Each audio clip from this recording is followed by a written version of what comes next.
നാടൻ സിനിമ ഒരു വലിയ മഹാസാഗരം. ടീച്ചർ അതിന് മുമ്പ് തപ്പിക്കോളൂ. ഞാനതിന്റെ തീരത്തിരുന്നൊരു ചൂണ്ടയിട്ടോ.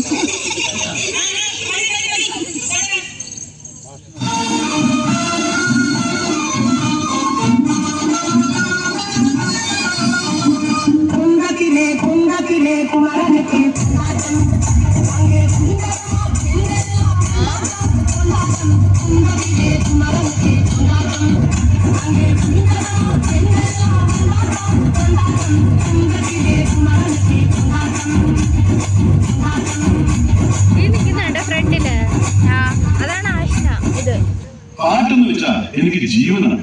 പാട്ട് എനിക്ക് ഭയങ്കര ഇഷ്ടമാണ്. ചെറുതല്ല